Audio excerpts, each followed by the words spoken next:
Hello and welcome back to another episode of the Ealing Road podcast, where on today's show, we're going to be going over the defeat at Sunderland in the last minute. Craig, how are you? I'm all right, thanks, mate. It was a long old journey to lose in the way we did, so the drive back was not very enjoyable.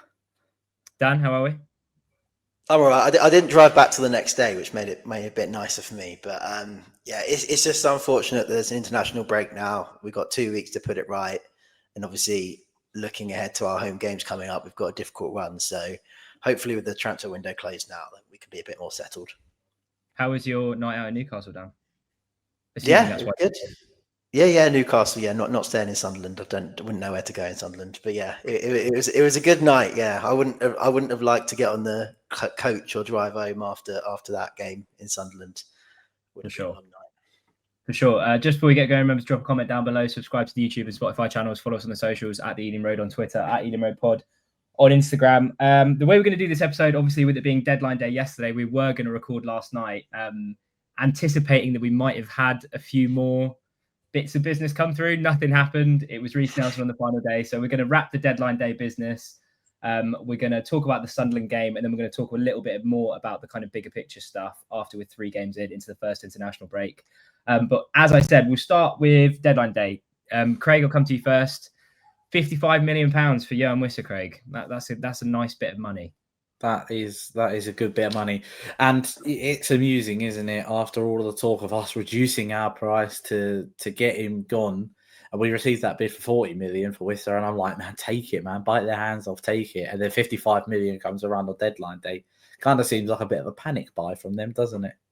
Yeah, very much so. I think a lot of frustration. Well, some of the frustration, Dan, would be that we haven't really reinvested the money. I mean, the record signing in Dango Ouattara is a Brian Mbeumo replacement, but I don't know whether to feel bad for the club in that Newcastle only came to the table with an offer that we were willing to accept on deadline day. Therefore, we aren't really able to replace him. But it kind of, I don't know, how do you see it? Well, I think with Newcastle, they were desperate, weren't they, last minute? Obviously, with the whole Isak situation, or I think the amount they spent on Wissa and Voldemort, I think it is combined, is the same as what they received for Isak. So it's a shame. I think we probably could have foreseen us losing Wissa, though. I think we spent a little bit of time on targets that were probably quite unrealistic. I don't think, for example, I ever thought that we'd convince Bayer to come to Brentford. Didn't seem like Dortmund wanted to sell. Didn't seem like he wanted to come. Obviously, being at a Champions League side already, and you know, it's one of my pet hates that all clubs seem to leave it till the last minute, even though the window's open for months. I think we should have probably got a centre forward in, even if it was a cheaper, shorter term option. I'm not sure Reiss Nelson, although he'll be a very good squad player, I'm not sure he is. Well, he's definitely not a centre forward, and I don't think Kevin Schade should be relied upon as a centre forward if something happens to Igor Thiago, which would be the concern if Thiago now gets injured. On Reiss Nelson, Craig, I do quite like it. I feel like a lot of our fans, and I replied this to someone on Twitter, I feel like a lot of our fans, we could sign Messi and people would complain. I think provided Reiss Nelson stays fit, I quite like that. He's been at Arsenal for a very long time. He's made senior appearances for Arsenal. He's been on loan a few times, but the level that we are, it's similar to like Jordan Henderson. When we said, I think Jordan Henderson is a good signing, for England, he's not at that level. For us, I think Reiss Nelson is a good signing. Yeah, you're probably right that we could sign Mbappe and people wouldn't be very happy with it. But it's a big if, isn't it? Like, if he stays fit, if he gets a regular run, if he gets good minutes, it's a big if. But if that pays off, it could be a great signing for us. As you say, he's got Premier experience. He's had his loan spells. He's of an age now where he is at his prime. Do you know what I mean? So he's at his prime. Well, you mentioned it there, Dan. This whole, I think it was Lyle from Sky Sports tweeting that Brentford view Schade as a centre forward. I don't know why they view him as that, to be honest, because we've spoken about Schade as a 9 plenty of times on this pod. We've tried it plenty of times in the past, and he's not a 9. And I mean, if you take his performance against Sunderland in isolation, doesn't look like his winger either, to be honest. But it feels like I don't know. I feel like you kind of hit the nail on the head when it feels like we may have wasted times with assets that were never going to really come to the club. On the back of that, how would you rate this transfer window out of 10, Dan? I think it was always going to be difficult with who we lost, and I don't think anyone at the club would have ever wanted to lose. And even if you asked us last season, I don't think we would have predicted us losing Thomas Frank, Mark Flecken, Christian Norgard, Yoane Wissa, and Brian Mbeumo in one window. I think it's always going to be really, really hard to replace those players. And I think the ones that were going to come in, apart from perhaps Jordan Henderson, because obviously he's already very experienced and already a good quality. But I think, especially with Wissa and Mbeumo, the ones that were likely to come in were never likely to be at that level. They were likely to be players who we hope could reach that level in one day, but aren't that level now. Which I think Dango could potentially reach in a few years' time. But the concern is we've lost so many goals and we've not got in anyone who's proven really at scoring goals at this level. And like you said, Kevin Schade has not stepped up like we hoped this season so far. And that is the concern. It's the goals. So, it probably is, a 5 or a 6 out of 10. I don't think there was a lot we could do about the outgoings in the end. But I feel like we are just really missing some kind of proven goal scorer in the Premier League, which may hurt us down the line because our strength last season was scoring goals.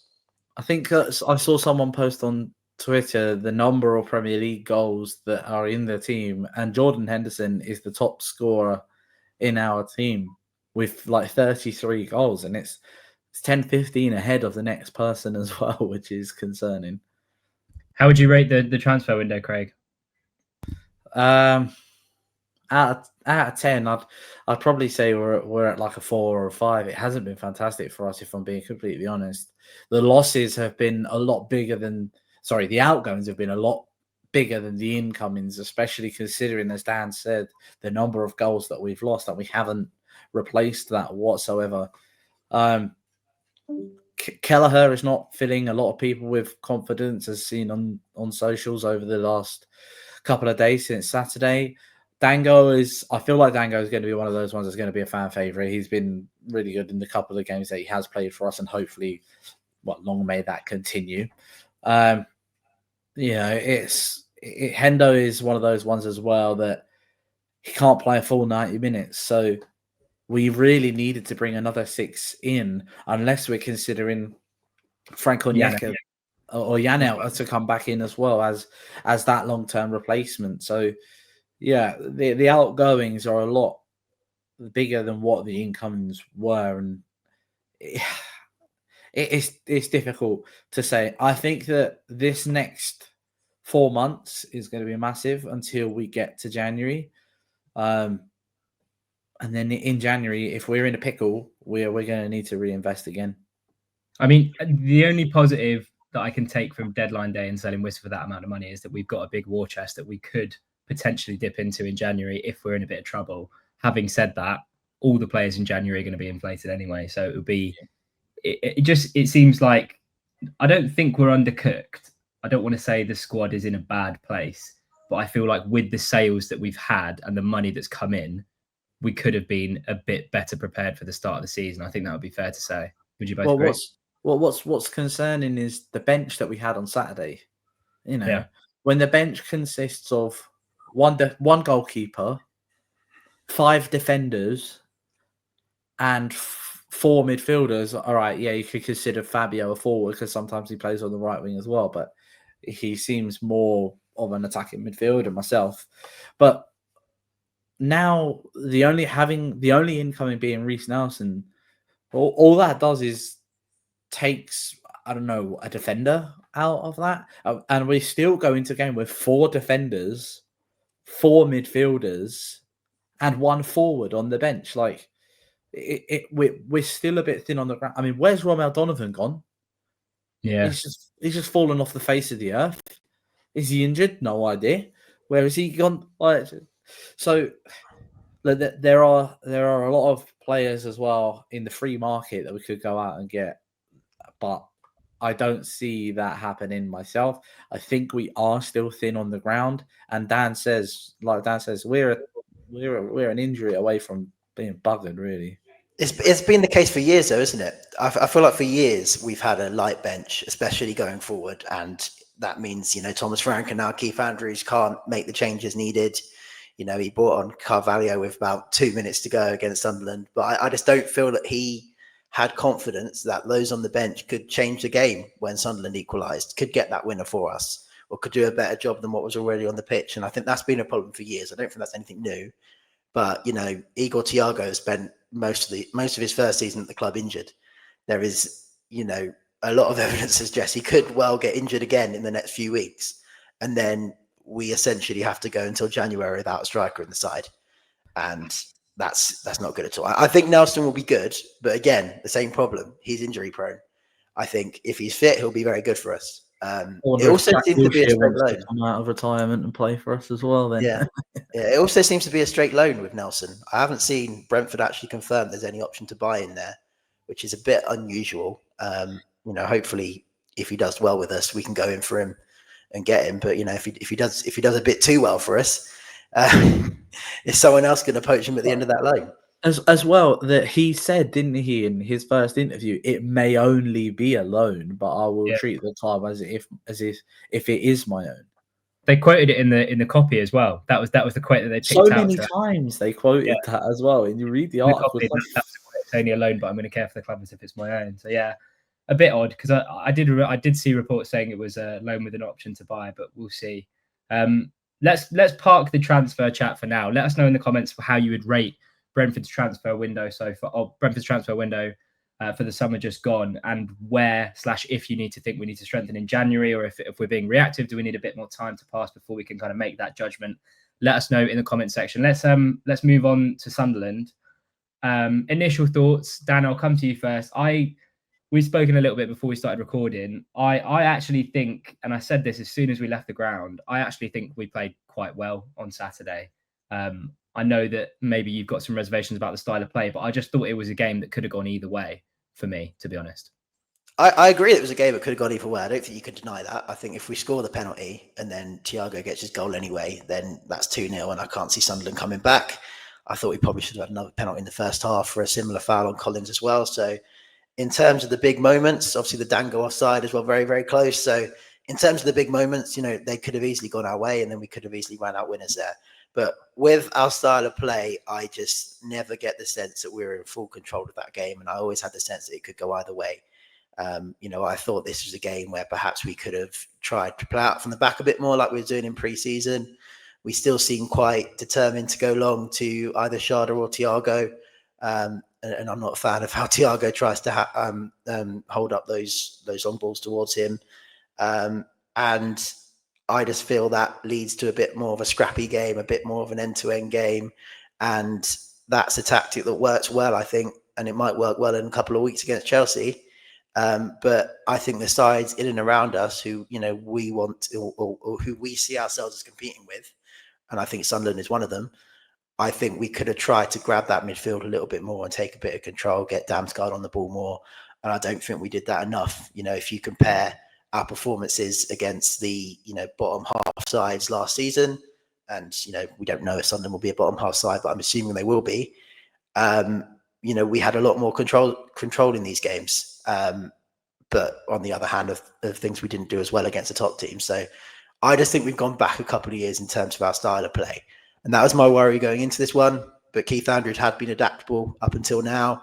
But it did seem to be, a similar tactic to what we've seen in the last couple of games in terms of just being a bit more direct again and going back to how we used to play. Craig? Well, I agree with what Dan said, but I believe it was a comment that you made, Mike, the other day that we had our best ever Premier League season. That you talk about reverting back a couple of years. We had our best ever Premier League season that year and we finished 9th. Now, it's not going to work every week the way that we play. And Thomas Frank was good because he was adaptable.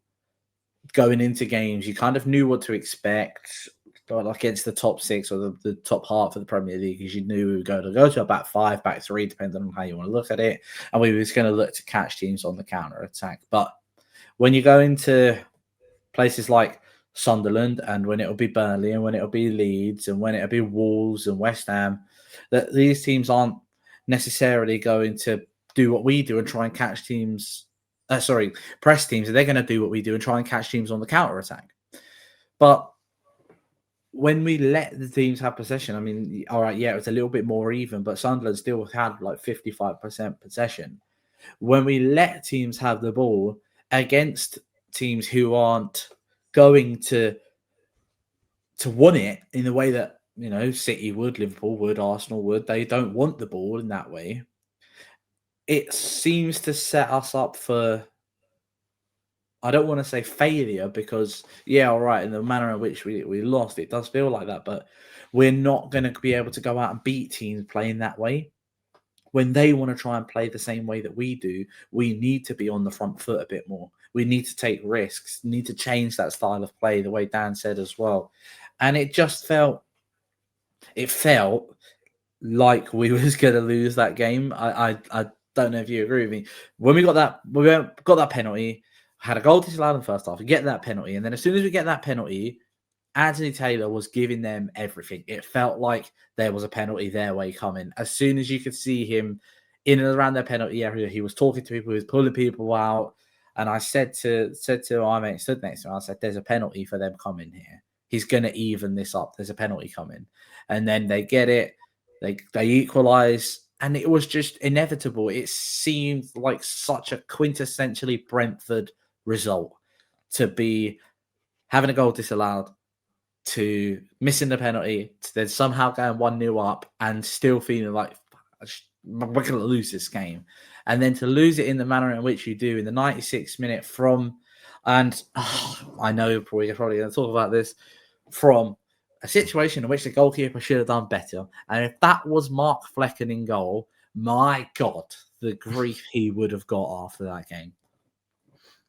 Let's I've got something in the running order about the first half, but I feel like we just need to kind of talk about the important parts. I do think Dango's performance in general and the way that he took his goal was quite impressive, given the tightness of that angle. And there was like little spells in the first half where we played some nice football. We didn't see it anywhere near enough. Let's just talk about the penalty in the second half, because I don't know. I put a message in the chat to say, you know, we've thrown this game away because Schade wants to boost his confidence. Schade was on the pitch, if I'm not mistaken, when Thiago buried his penalty against Forest in the first game. So I'm assuming, and this is just conjecture, but I'm assuming Thiago or Schade has asked for it, and Thiago said, "Yeah, score, get your season up and running."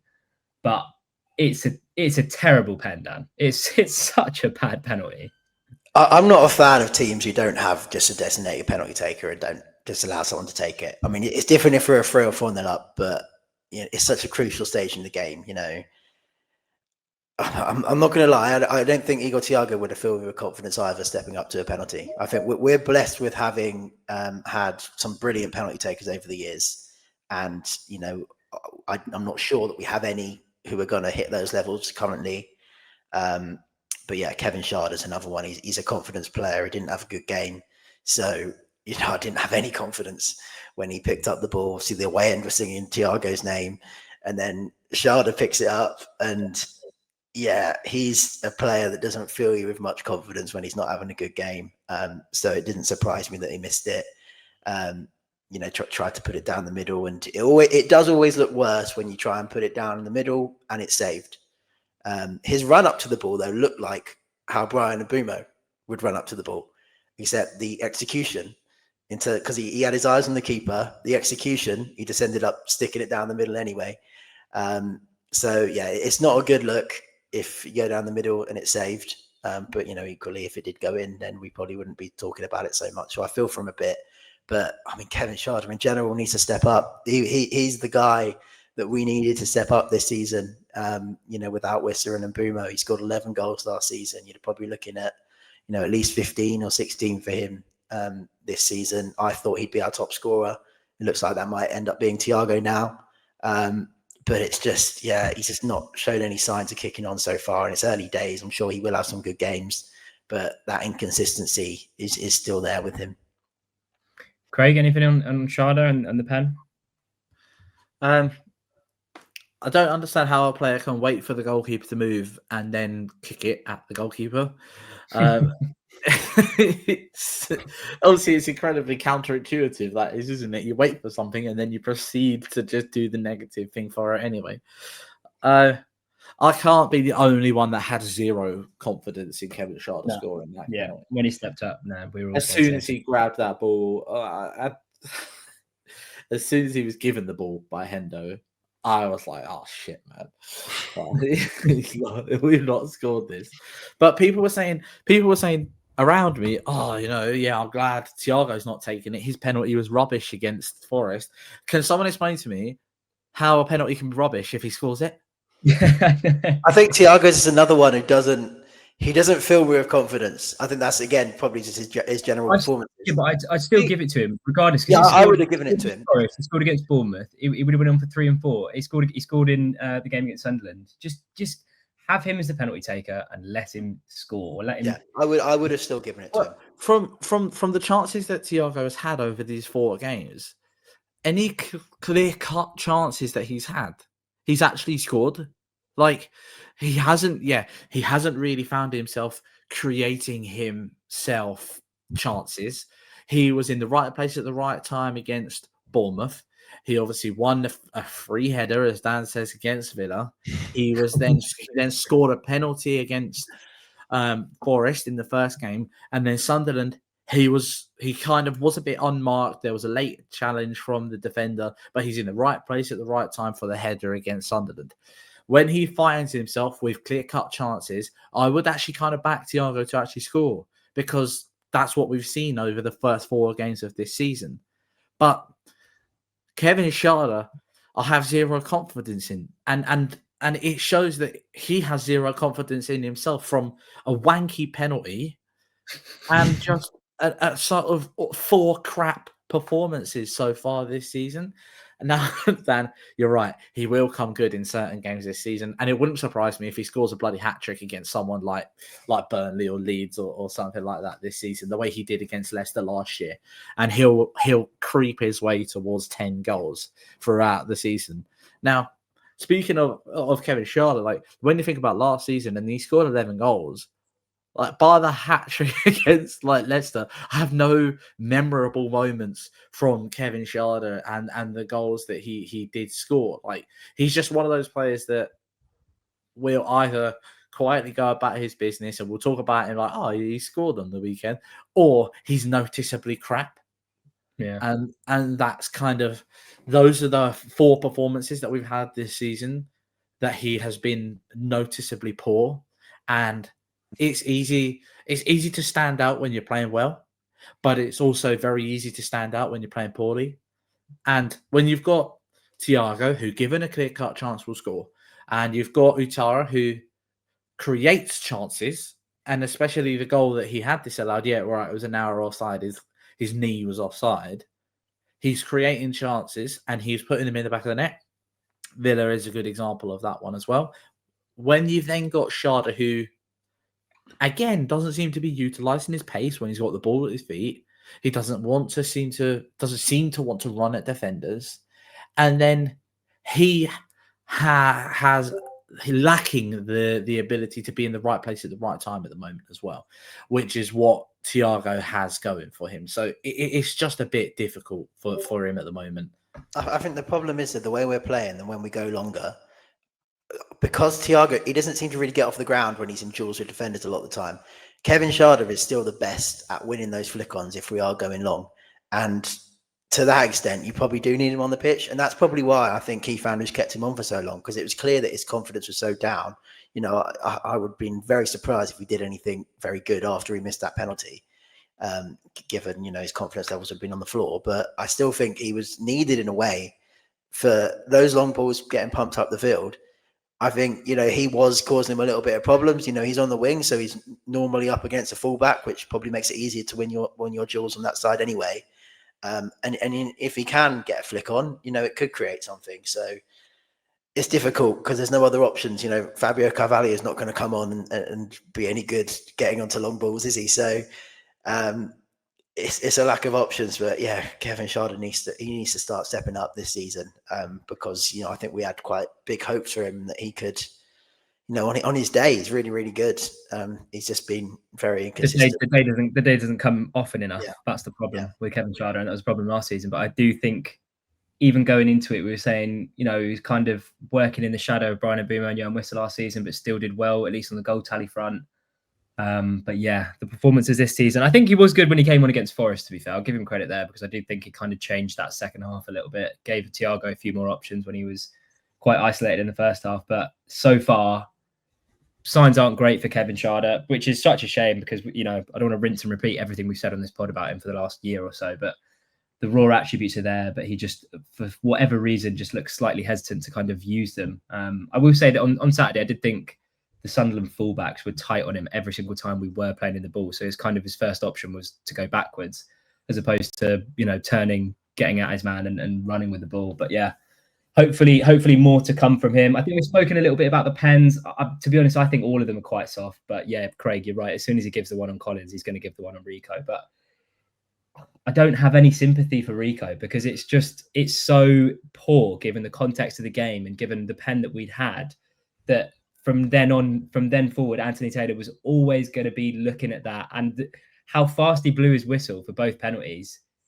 It's real head scratcher from Rico because it was a head scratcher of the sub altogether because I thought Keane Lewis Potter was having a good game, to be honest. And he brings Rico on and that happens. There should have been another one. That's the problem with the penalty. I think there should have been that one in the first half. I think, you know, Collins, it was very similar to one that was given on Collins. And he was literally being rugby tackled. And, you know, that does look worse than what Rico Henry was doing. Rico Henry was probably still a foul. But the fact that they were literally rugby tackling Collins again in the first half, you know, perhaps Kevin Schade could have got his miss out of the way and then Thiago could have taken the second one. But, yeah, that's the thing I'm annoyed about, I think. I think it's the fine margins, right? I did a video on TikTok and I just said the missing penalties, conceding penalties. We'll get onto Kelleher in a minute, but like if you don't take those margins against any team, and it's looking like the teams that have come up are going to be more competitive than the teams that came up last season were, then you will get punished. Which is just a shame and I just feel like the kind of reaction in general. We'll talk about it in the bigger picture, but I didn't think the performance was that bad. But we're kind of it seems like everyone's losing their minds over these things, but we wouldn't be talking about them if Schade buries the penalty, if we go 2-0 up, if Kelleher doesn't spill a shot that he should save, sorry. But yeah, Dan, the killer goal, 96 minutes. I didn't, because people were saying Kelleher should be saving that from the ground, and obviously from where we were, I couldn't even see it, but having watched it back, he doesn't get the firmest contact on the ball with his hand. Thoughts?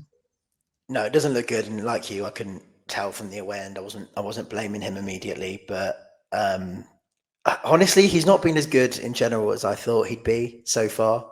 You know, I was more confident than I usually am with a new goalkeeper because he has Premier League experience at Liverpool. He's won titles. You know, he's played in really big moments for Liverpool.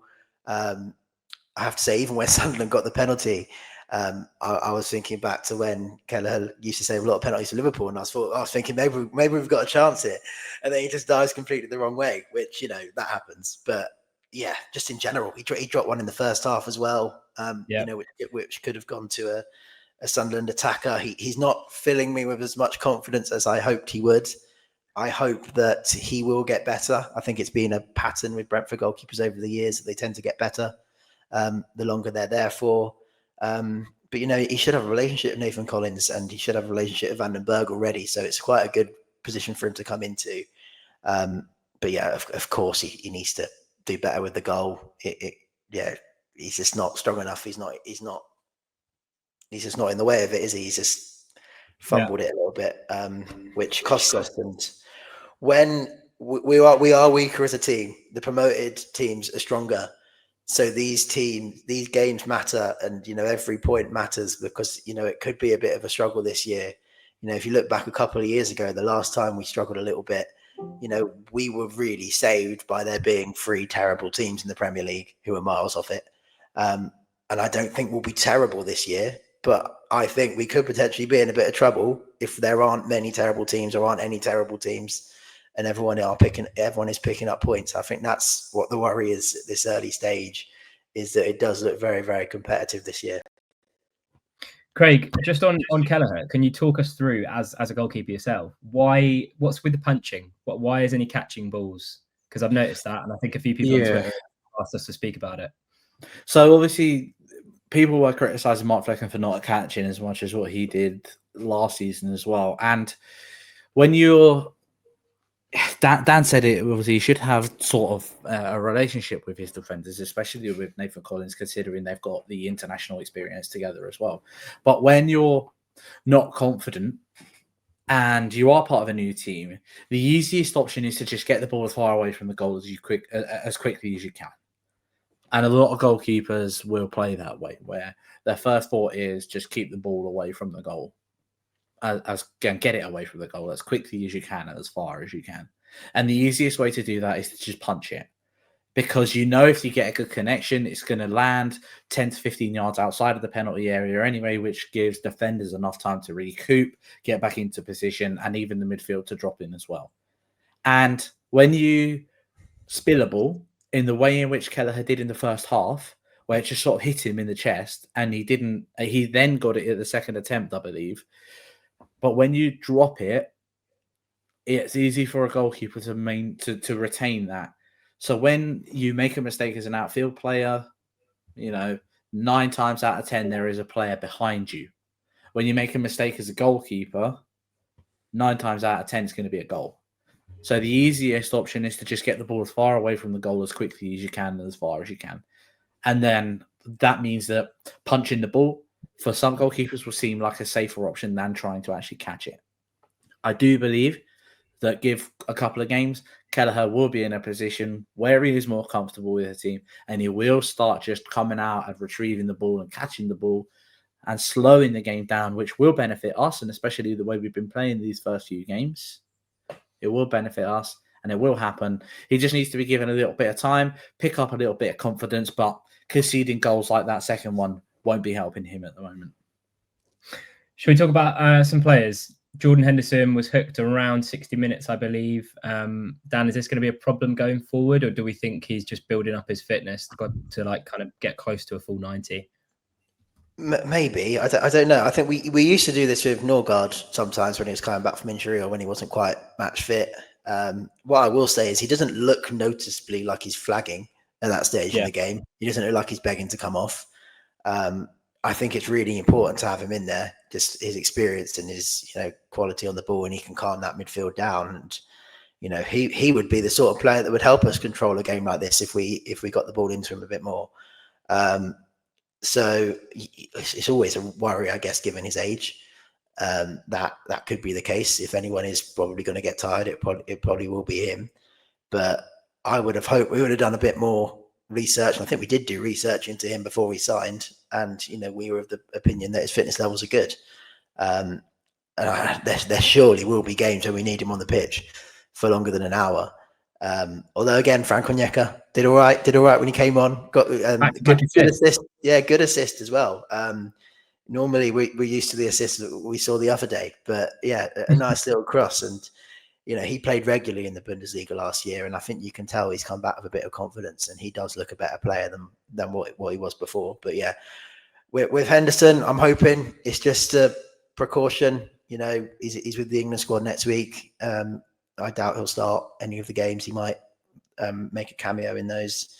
So hopefully he can continue to build some fitness, and then from the Chelsea game, hopefully we'll see him on the pitch for longer. But yeah, he doesn't obviously look like he needs to come off after an hour, but that's a decision we're making at the moment. I'm not saying that that the substitutions were the difference makers. Obviously they were in essence of Wilson Isidore scoring the winning goal. Sunderland bring on 3 attackers. We bring on Rico Henry, Fabio Carvalho, and Frank Onyeka. There were people kind of frustrated with the deadline day business, saying, look, this is the difference. We saw it on Saturday. We need some attackers to come on and change the game. But I don't think necessarily on Saturday that was the case, given that we'd missed a penalty, had a goal ruled out, and conceded a penalty as well. And Frank Onyeka was a sub and set up the goal that we scored. But it is annoying that they're bringing on Wilson Isidore, Seaman Adingra, who was at Brighton last year, and Mark Gui, one of them. But we're bringing on defenders and a central defensive midfielder, Craig. That surprises me, given no deadline day business in terms of at least bringing out another player online. Yeah, and strength in depth is what we lack, isn't it? And as we've gone over, the bench that we had on the weekend was 5 defenders, 5 midfielders, or 4 midfielders. 1 include Fabio Carvalho, who can play further up the pitch.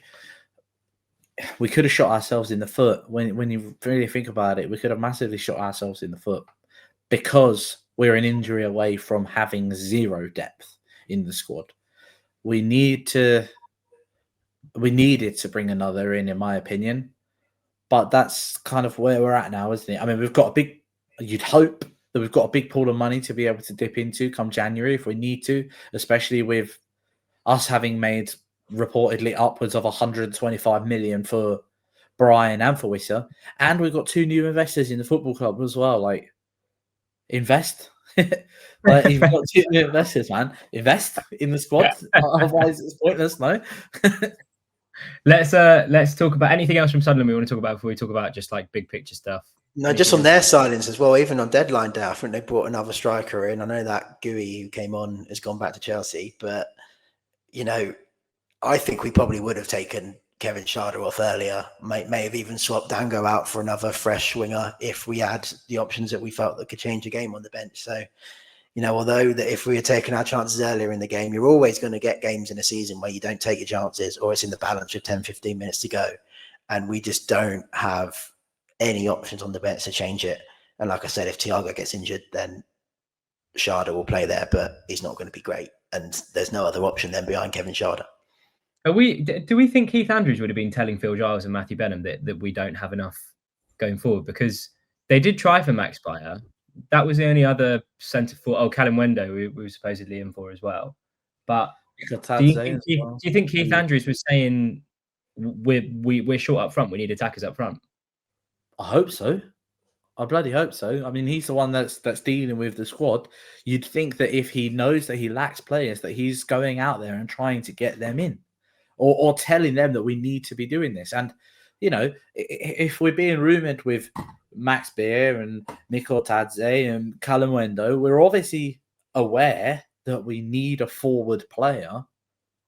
And then to end up with just, and I don't mean this as a criticism to him, but to end up with just Reiss Nelson feels very, very lackluster on what we was actually looking for and what we actually need, which feels like another centre forward and not another wide player.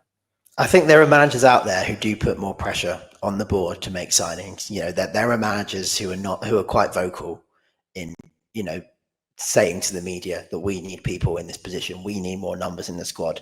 Now, Thomas Frank was never like that. Keith Andrews is never like that. He's basically saying what Thomas Frank used to say, that he's very happy with the squad. If we can get 1 or 2 more, then great. But if not, we're very happy with the squad. I hope that behind the scenes, he is not just saying that to Phil Giles. And I do agree that, is probably not the right way to go about it, but putting a bit of public pressure on a board does probably cause them to take a bit more action.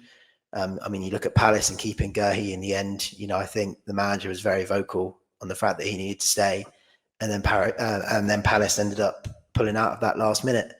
So, I don't think we're the most vocal. I don't think we were too pleased that Wissa left. Our statement announcing his departure, there was no thank yous. If you compare it to the one for Brian, I don't think we were too happy about it. So, I think we may have still been hoping that he'd stay. Well. Yeah. So, yeah, I mean, it's tough. It's tough for a team like us. We'll go in for a player, another team will come in and offer to pay more or to give them more wages. And we're not the most attractive proposition in the Premier League, and the Premier League as a whole is crazy. If we was out in Spain or Italy, then the money doesn't fly around as much as it does, especially for the bottom half clubs. So it's tough to compete. But like Craig said, we have got money now from some of the sales that we made. We've made a profit this summer, so hopefully it's just about getting through this season. I think surviving, I'll be happy with that, and then hopefully trying to build again next season and not losing so many next summer. Well, you've given me a segue into like the kind of big picture chat. We're obviously with 4 games into the season now, 1 in the cup, 3 in the league. I'm going to throw some tweets at you for like a late kind of episode tweet of the week. Goes to Champ JC, regular feature. It says loads of other clubs doing deadline day deals. but apparently Brentford would find it difficult with the time left. Good recruitment was and always has been a load of bollocks. We're living off one good window in 2019. Frauds. That is ridiculous in so many ways, but I'll get to that. Josh_BFC, another regular feature of Tweet of the Week. We're heading towards a disaster window. How's there been no urgency for the last 7 weeks to do these deals has astonished me. Our squad is subpar. Look at our bench. Sunderland, way more quality off the bench today. And they were in the Championship last season. What a joke. And then we've got Reiss BFC saying, but very surprised if we don't get relegated. This is not reactionary at all because I've been saying it all summer. But yeah, 3 games in, and I can comfortably say we're one of the worst 3 teams in the league. Just on that last one, how can you judge who's the worst 3 teams in the league based on the first 3 games of the season? I just don't get that. Living off one good window in 2019, I think is really harsh. I think that is really, really harsh. Off the back of those 3 tweets, and bearing in mind, there's been a lot of negativity flying around, not just these people, but there has been quite a lot of head loss post Sunderland. How are we feeling after 3 games? To either of you, I think there is a lot of promise in our team, first of all, but they're not the finished product. We're not going to sign finished products because at the level we're at, most of the time that they'll go to a higher level or be paid more in wages by someone else. I get the frustration. I think a lot of the anxiety and the people predicting us to struggle it is partly due to other teams and how the Premier League looks so open at this early stage. We've been afforded the luxury of basically none of the promoted teams winning a game until about November in previous seasons, which has made us feel a lot better about ourselves. It looks to be different this year, but I do suspect, the likes of Sunderland will have tough periods in the season. They may have games where they lose 5 or 6 in a row. I think it's only natural, especially, their home form and the fact they're still early on in the Premier League season. Reality hasn't quite hit home for them yet as to how difficult it might be. I think we've got to manage our expectations. We were always probably going to get worse with what we've lost this summer, no matter who we brought in. I would have hoped we would have done a bit more, but we haven't. We've got to just try and survive now. I think this season, I'll take that, surviving. It worries me a little bit, the home games we got coming up. It's almost the opposite to last year, but it is harder to win away from home, no matter who you're playing. So, I think we may need to get some results away from home. The only thing that gives me a slight bit of comfort is that I think the style we're playing currently may be able to frustrate a team like Chelsea, who, aren't always the most creative against a side who are sitting back against them. So, maybe we can find a bit of joy, but I think even if we won, it'll be ugly. It'll be a bit like the Villa game, and I think we just got to dig through now, at least until January. Craig? I would take a few ugly wins. That's the thing. Sometimes football's not about winning pretty. We got to be able to be a team where even when we play poorly, we can still pick up victories. And we kind of did that for a few games last season and a few games the season before that. But, just to go on what Ryan said, that or what you said, you can't pick on 3 teams as to who are like the worst in the league after a few games. Yet, after 2 games, when you're looking at West Ham and the manner in which they lost at Sunderland and then the manner in which they lost against Chelsea, you're thinking, man, they look awful. They look like they could be involved. And then they go up and win 3-0 at Forest. And you look at Wolves, who are, lost 4-0 to Man City on the opening day. All right, yeah, granted, you can't necessarily go on how you lose to Man City. And then Burnley losing the way they did against Spurs. And then they have a good game at United, and maybe United are just going to be in and around us as well because they look crap themselves. It's really difficult to know this early in the season. I think if it 7-8 more games, get to 10 to 15 games, we'll know really where we're going to be. And if it's not working, you need to be brave enough to take a risk and change it, or you've got to bide your luck and try and get to January and not be in the shitter and try and reinvest in January and go again. But it's a massive risk we've taken not bringing in more forwards and not bringing in more players in this window. Hopefully, fingers crossed, we don't shoot ourselves in the foot. But like Dan said, the way that we play can frustrate teams sometimes. And when you look at the fixtures that we've got coming up, it might work in our favour that we can frustrate them and catch them on the counter. Hopefully pick up a few points here and there and just, yeah, I said it at the start of the year, I'll take 17th, and I still absolutely would take 17th.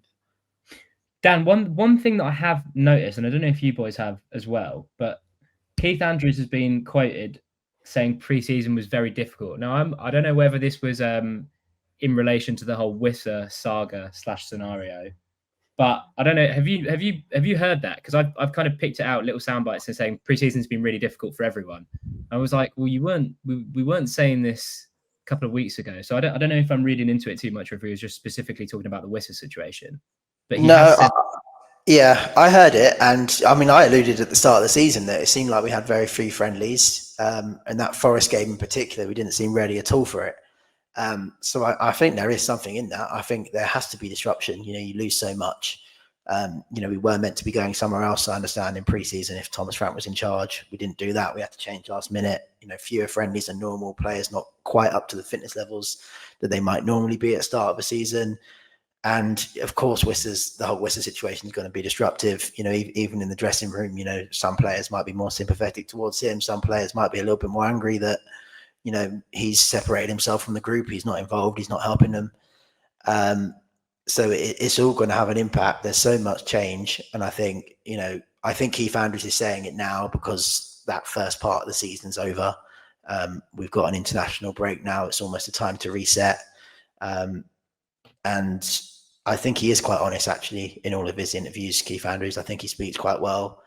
There is something there about him. I think it's been a mixed start, but, you know, he has shown positives as well, which is a good sign. And he's shown that he can adapt and he can react to things.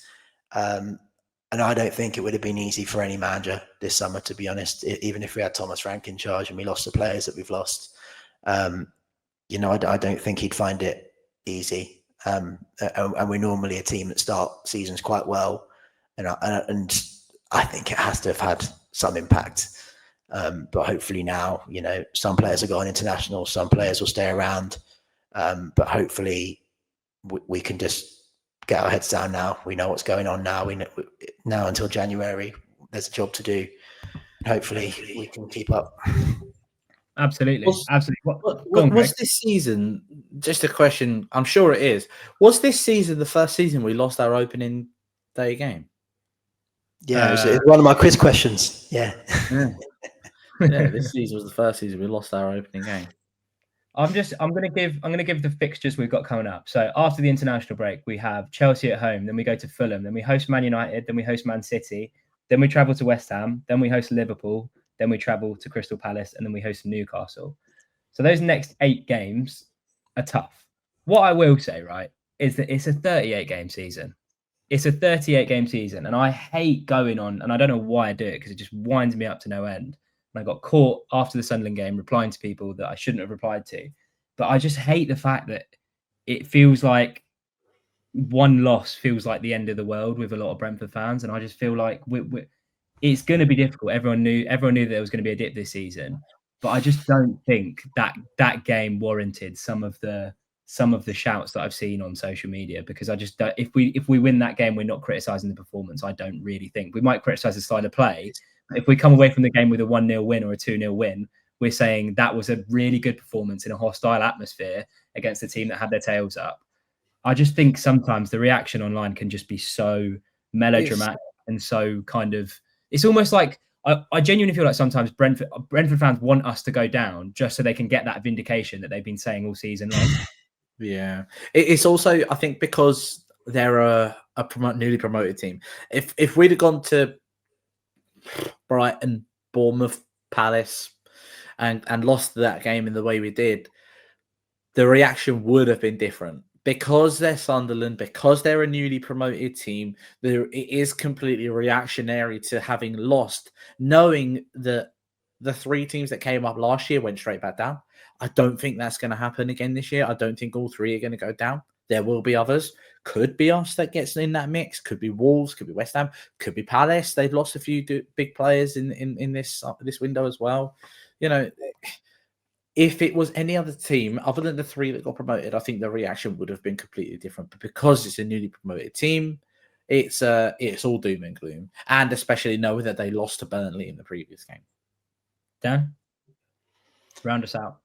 I think it is the anxiety about the other promoted teams being good this season, and there's no obvious bad team, which I think is good for the Premier League in general. I think we've got to manage our expectations. The aim is to stay up this season. I do think it's too early to really know, but that uncertainty makes people nervous. And if we did go on a bad run in the next 5-6 games and you find yourselves down there, then that's a position that we've never been in before. And, mentally, it must have an effect on players. It must have an effect on teams. It must drain away your confidence a little bit. We're lucky enough to have never experienced actually being down there and, being in such a slump that, we're really fighting to get out of it. And I hope that's still not the case. We're still not in the relegation zone. It's still not happened. I think the next 2 games are big. I think really, though, this season, if you look at the top teams, only Liverpool and Arsenal are in the class of their own. So I don't think, the likes of Chelsea, who we play next, I don't think they're untouchable. I can see a scenario where they struggle to break us down. Man United have always got their own issues. There'll be quite a few interesting narratives around that. So I think there are potentially points there, but it's just the unknown. And, you can never back us too much to beat someone like Chelsea because they're obviously a very good team. But I think there's chances, and obviously we've got to wait now a couple of weeks, which isn't ideal. But yeah, hopefully we can pick up. I think it's too early to be panicking just yet. Perfect. Thank you so much, Dan. That was a lovely, positive way to end up the podcast, which is very uncharacteristic of you. Thanks.